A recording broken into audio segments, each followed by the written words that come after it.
Hello and welcome to our next video blog. I thought it would be good to carry on talking to Andy Serkis about some of the fun and games we had during our first block of shooting. Andy?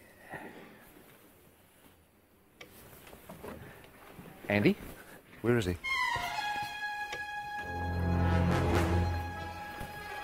Andy? What is this place? This isn't Wellington. Where am I?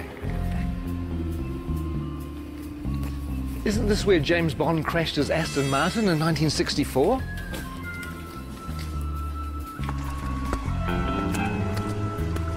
And isn't this where Red Grant trained to be an assassin at the beginning of From Russia with Love?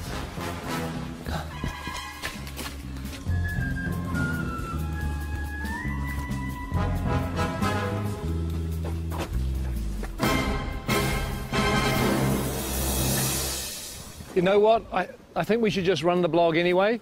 So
Yeah. It's going to be a good movie. Check it out. After 2 years of, oh my God, when are we ever going to shoot this film? We had 13 dwarves and a hobbit. We might have had a wizard as well. And suddenly, it's real. Seeing the sets were like amazing. That was true. I mean, coming to Bag End for the first time and walking through. That was our first day, wasn't it? It was, First day on the job. That was amazing. Can you name them? Name the dwarves. Ori Dori Nori, Biffa Bobba, Biffa... Biffa Bobba Boffa, Ori Nori Nori. I can never remember. See, that's the problem. You can't even remember who they are. You have Philly and Killy. There's Thorin, and there's Gloin, and there's Oin, and Dwalin and Balin, and there's Biffa, Boffa and Bomber, and then there are the three Dori, Nori and Ori. I think that's it, isn't it? I think so. 13 Dwarves is one of the reasons why I dreaded The Hobbit and why I really didn't think I was going to make it for such a long time. But the irony is it's turned out to be one of the joys of the film. Oh my God.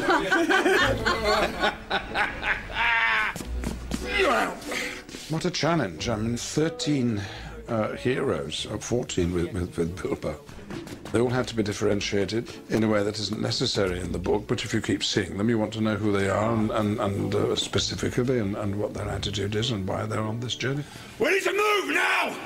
Come on! Some of the best memories were getting the dwarves ready. Everybody has helped these actors kind of find their way through lots of rubber and lots of hair. Walking through Weta and getting to see our designs and going, actually, God, I look amazing. I look the most amazing of anyone. That was probably the best day, wasn't it? Mm-hmm. Yeah. When you all said, gee, Jed's amazing. That's an amazing We design. did, yeah. Some of them actually look pretty bad before they get into the prosthetic. Some of them, in fact, for some of them, a prosthetic is making them look better, to tell you the truth, which says something. Mark Hadlow, for example, springs to mind. I have this lovely bit down here, and then this moustache that comes up here. I look stunning. Actually, look, I should be in centrefold. One of the things that quite early on we discovered was that Mark Hadlow likes to dress up in costumes, mainly sort of military type things. And the really weird thing about his sailor outfits is that below the waist, nothing. But again, you know, he's a nice bloke though. A little bit of cut. A little bit of cut. One of them doesn't have to wear a beard. Yeah, well, we're all very, very jealous of that. Actually, he is the Aidan Turner. He's the sexy dwarf. I don't even think he's got a beard, actually. Mainly because he's not old enough to grow one. He's the hot one, I suppose, if you like that kind of thing. But if you like knitted cardigans and knitted mittens, then I'm your fella. If there was a boy band in Middle Earth, he would be the leader of the Robbie Williams of the dwarf world. Whereas you'd be roadie, I think. Yeah, the roadie. Bomb would be a roadie. I think when people see the beards are going to come back in big time. They are. Huge. Give us a kiss. Gelek Dashrudba. Gelek Dashrudba. We've all learnt a bit of the dwarf language, Cosdor, so we all have a kind of selection of words to fall back on, curses and battle cries. And when we speak Dwarvish to each other most of the time when we're all set. Okay, here goes. And Peter can guess what it is, and then I'll tell people. Caused Belcour. Caused Belcour. Caused Belcour. Peter? It means mighty dwarf.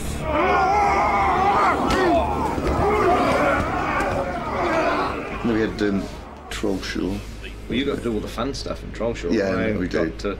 I had to shoot dialogue and things, and he got to do all the good fighting troll stuff. That is the great thing about the dwarves, is that even though there's this comic element to some of the characters, not all of them, but some of them, when they fight, they really fight. We started with 3 months of intense training. We did stunt fighting, we did horse riding, we did the gym 4 times a week, we did dwarf movement intensely. They were trying to get us to a point where they could actually kill us and bring us back from the dead, kill us, bring us back from the dead, all the CPR and stuff like that, because that's what it'll be like on set. They did it by breaking us down. Yeah. They did it by essentially reducing us to the absolute amoeba stage and then building us up again as dwarfs. We've come through it as better dwarfs, I feel. I do too. I mean, I know that William's discovered his inner dwarf. I have. Well, we all have, actually. It's a frightening thing, but this is the job that had to be done. If I could say key moments in Block 1, arriving in Rivendell and meeting Elrond and dining at his table, it really feels like you're stepping into Middle-earth. There are some who would not deem it wise. What do you mean? You're not the only guardian to stand watch over Middle-earth. I remember it now, but later on. I love working with Hugo and Kate back in Rivendell again. That was fantastic. Hello. Welcome. I still can't quite get over being on set with Ian as Gandalf, and then, you know, Kate Blanchett with Galadriel and Hugo with Elrond, and you just feel like you step back into a movie again. It's kind of weird. Is this a new one? This is different. Yeah, different one.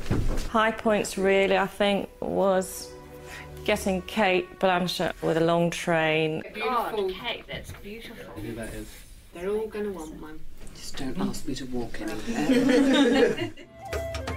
One of the things that I like is that we're getting a little bit of the music into the movie too, the songs. Tolkien wrote quite a few songs for The Hobbit. I got to sing a song. You want to hum a few bars for us now? Oh, it's a classic song. You know, it's after sort of Cole Porter, Gershwin, that type of thing. There's an inn, there's a merry old inn beneath an old grey hill. He squeaked and soared and quickened the tune while the landlord shook your man in the moon. It's after 3, he said. I think it'd be great if Dwalin just yelled the whole thing. Yeah. So the cat. Oh, we'll swallow the tipsy cat. Is this the version? Is this the Metallica version? Who is this? Guess the Metallica version. Well, I'll be singing at the Oscars is a different matter, but hopefully some people might sing it in the shower. Oh, excuse me. I think this is a Peter Jackson question. Which dwarf would you like to invite to dinner? Well, you know, I wouldn't invite any of them except myself. I'm afraid that the table manners aren't of the best. But you get your fist when you do that! They would not want Biffa over for dinner. He would be like the bottom of the line. Ori, because he'd be very polite. Excuse me. Well, it'd be me, obviously, because I'd cook. Stephen Hunter does pretty well with the bad table manners. He just eats so much. Have you seen the size of him? I mean, oh good lord. He's enormous. I tried to talk him about cutting down his cholesterol and his butter intake. I don't think you'd invite Norrie because he'd steal all the silverware. You'd never invite Graham McTavish because he would sit there and glare at you and show his forearms all night. Dwallin's a real warrior. When he parties, he goes completely mad, like so many Scottish people. Here you go. Well, the words kettle black calling pot come to mind. I don't think you'd invite any dwarf to dinner, actually. I wouldn't have them all together, though. Not 13, maybe a couple at a time. Special person to meet here, John Rhys Davies. It was fun on one of the days that we were in Bag End with the dwarves that John Rhys Davies came to visit. Oh, yeah? And it was great to introduce him not only to Gloin, who's his father in the story, but also to all the other dwarves.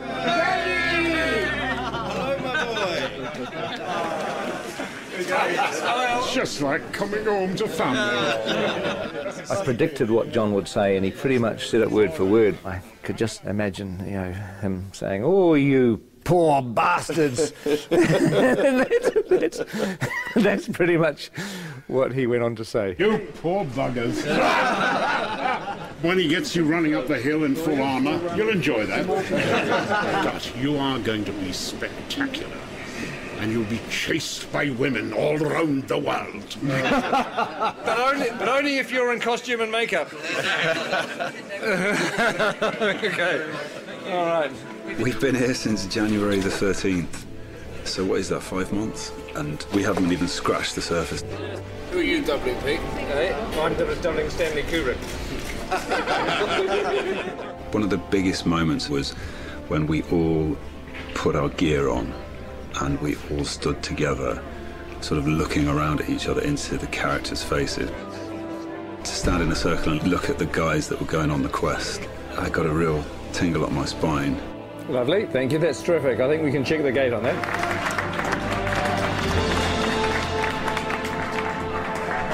Thank you very much. Thank you, guys. Thanks, guys. Thanks very much. Thank you. Bittersweet moment, but it's time to leave. Hasta la vista. Then driving off. I'm waiting for somebody, sorry. It could have been you. I know. Just go. Oh, really? Yeah, just go. We've had enough. Go. Are you wrapped? No, I'm not wrapped. They're keeping the good people. Okay. Oh, hey, Go again, we'll go now. Hey. Okay, we'll go now. It's a bittersweet moment, but it's time to leave. Hasta la vista. Well, I hope you enjoyed that. I don't know whether there'll be any more, because I have to find New Zealand, which I've lost. I think it's over here. Who is that odd little fellow?